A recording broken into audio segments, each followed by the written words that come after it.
Hi folks, I'm Terry Tripler with some common sense from the Heartland. Today is Friday, August 7th, and as we started out this week, we've been asking some questions regarding the legislation that would require the airlines to let anybody off the airplane that wants off after 3 hours. In other words, you back away from the gate. If you haven't taken off within 3 hours, you're allowed to get off.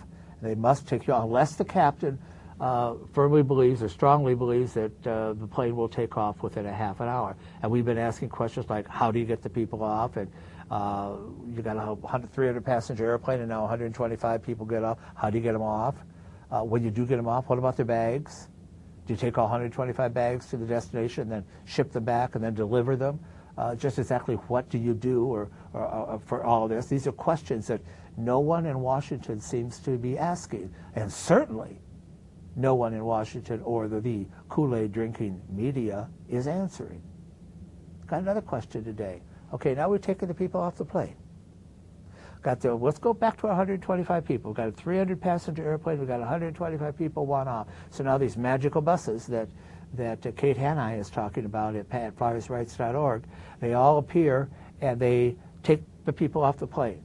And according to the bus company and the administrator at the Dallas-Fort Worth Airport, my gosh, they must do it in 2 seconds. I mean, you got to tell me again how you get people going down the truck stairs and boarding a bus faster than they would go up a ramp when they get off a plane. Now, if you've ever gotten off a plane, you know what I'm talking about. It takes so long for people just to walk up the ramp. How long do you think it would take if we all to walk down truck stairs? In the elements, it'd be unbelievable. It'd just be unbelievable. It's ridiculous. But anyway, so let's suppose these magical buses appear, and then they go around the belly of the plane and they get it all. So let's say everything's been figured out. Okay, now what do we do with the passenger? You get off the plane. You get back to the terminal. Let's forget all about your bags. You get back to the terminal. How are you to be treated? How is the ticketing element of what you've done to be treated? Like a canceled flight? In other words, your flight's been canceled, so now the cancellation thing comes into play. Well, if the plane is sitting out on the tarmac in bad weather, and then we're going to treat it as a canceled flight, well, then it's a canceled flight due to weather, and you know the rules on canceled flights due to weather. All bets are really off. You know, the airlines don't have to do anything.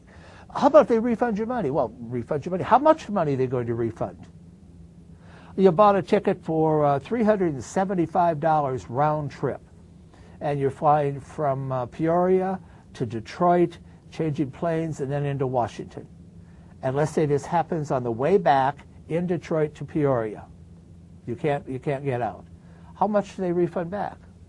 A quarter of the $375? You think it'd be enough to keep you happy? No way, it wouldn't. People wouldn't like that. So what are we going to do here, folks? Have you thought this out? Have you asked some questions? I mean, first of all, you have to decide how it's going to be. Now, are you saying that now the government should step even farther into the airlines business and write the rule for them? I think that's what you're all looking for, total control of another industry by the government. And as long as I'm breathing, I'll fight control again of the government of the airline industry, because I worked when the airline industry was controlled by the government. And trust me, it was not a good scene. So let's think about that. That's your assignment over the weekend.